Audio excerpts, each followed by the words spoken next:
Assalamualaikum warahmatullahi wabarakatuh. Perkenalkan, nama saya Mariani. Saya di sini sebagai pimpinan di Shelter Workshop Peduli Sambung Roso.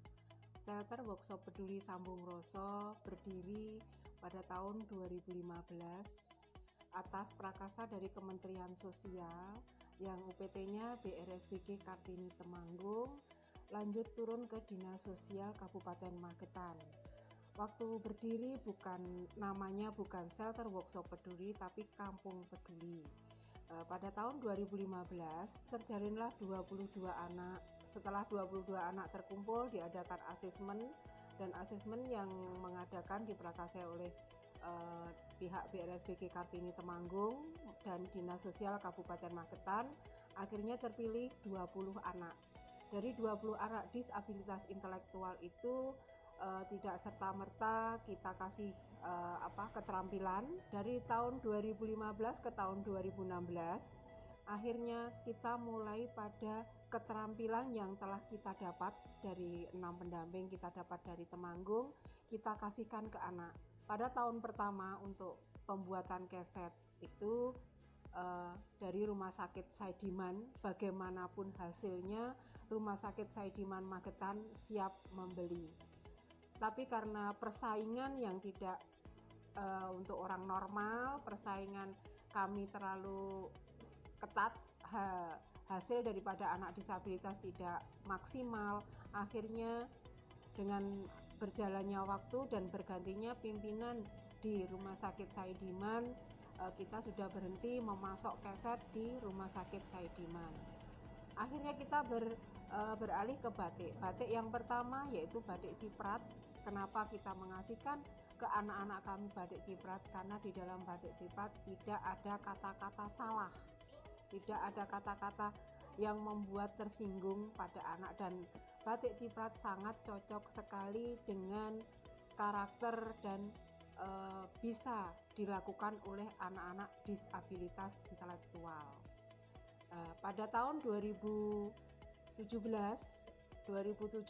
itu di Simbatan ada budaya Dewi Sri. Akhirnya oleh Bapak Lurah kita disuruh menyiapkan sekitar 100 eksemplar kain yang untuk Dewi Sri. Kita menyediakan kain itu akhirnya, dan kain-kain tersebut digunakan untuk teman-teman kami dari model-model Magetan yang talent-talentnya itu. Dari situlah awalnya batik ciprat melambung dan dikenal oleh masyarakat, terutama masyarakat Simbatan dan umumnya untuk masyarakat yang ada di Kabupaten Magetan. 2018 ada program lagi dari Kementerian Sosial melalui BRSBG Kartini Temanggung, itu dari 13 shelter workshop yang ada di Indonesia, itu diadakan kompetisi untuk mewakili Indonesia ke tingkat ASEAN.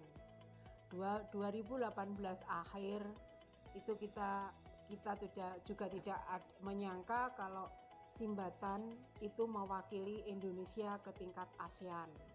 Di ASEAN ada 17 negara yang hadir pada saat itu. Dari 17 negara yang hadir itu Indonesia mendapat standing ovation karena menurut beliau anak-anak disabilitas intelektual yang ada di Indonesia sangat berkompeten, sangat bagus, bisa bikin batik. Sedangkan di luar itu hanya difokuskan pada makanan, pada tanaman hias.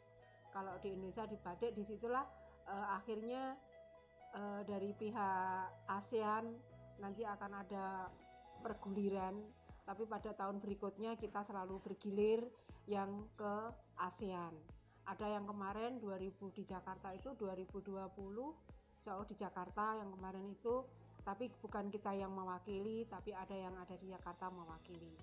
Itulah puncak kita kebanjiran order untuk anak-anak disabilitas tanpa henti menginjak adanya pandemi. Anak-anak pun masuk dengan berbagai banyaknya pesanan. Dengan banyaknya pesanan yang masuk, pandemi pun anak-anak masuk. Dan 2019 itu berkah juga buat kami, terutama untuk anak-anak, karena Bapak Bupati Magetan itu mengeluarkan perbubnya, di mana perbubnya itu pada Kamis minggu kedua dan minggu keempat itu diharuskan pakai batik ciprat dan batik parangselo pada saat itu. Nah, dengan adanya perbub itu, anak-anak disabilitas terutamanya yang bekerja di shelter workshop kami itu mendapatkan reward yang luar biasa, hingga per anak dapat hampir 2.250.000 per anak.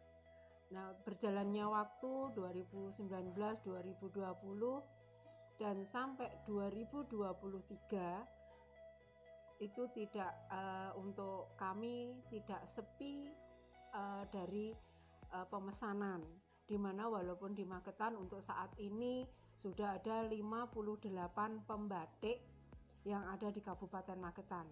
Akan tetapi rezeki untuk anak-anak kami tidak akan kemana. Batik ciprat kami, batik ciprat terutama hasil karya daripada anak-anak disabilitas tetap eksis, tetap menduduki ranking pertama di Kabupaten Magetan, terutama dalam pemesanan batik. Karena kami di sini menekankan pada anak-anak kami untuk menjaga kualitas dan kuantitasnya melalui pendamping yang ada di shelter. Dan anak kami selalu mendampingi dan tidak pernah kita tanamkan pada pendamping semua, jangan sampai bilang kata salah maupun bodoh, karena kata salah dan bodoh itu akan menjadi stigma bagi anak-anak kami, sehingga anak-anak kami tidak mau bekerja karena backwoodnya seperti itu. Anak disabilitas intelektual itu cenderung pada hidup untuk makan, bukan makan untuk hidup. Untuk tahun 2023 ini kita juga mengalami peningkatan pemesanan lagi, itu dari berbagai instansi, terutama kami juga mengucapkan pada pihak Polres Magetan yang selalu mempercayakan semua seragam dan hasil souvenirnya kepada kami. Dan tidak pada Polres Magetan aja, untuk PDAM, untuk Disperindak, Dinas Sosial, dan instansi yang terkait di Kabupaten Magetan, Disparbud juga, kami sangat-sangat berterima kasih sekali karena dengan adanya beliau-beliau yang di atas, kami selalu eksis. Itu perjalanan dari sejarah dari batik ciprat Langitan Simbatan hingga saat ini. Semoga untuk kedepannya tetap berjalan dengan lancar dan eksis, karena kami di sini memperhatikan akan kelanjutan daripada anak-anak disabilitas yang ada di shelter workshop peduli kami. Itu yang bisa saya sampaikan, mungkin kurang lebihnya saya mohon maaf. Wabillahi taufiq wal hidayah. Wassalamualaikum warahmatullahi wabarakatuh.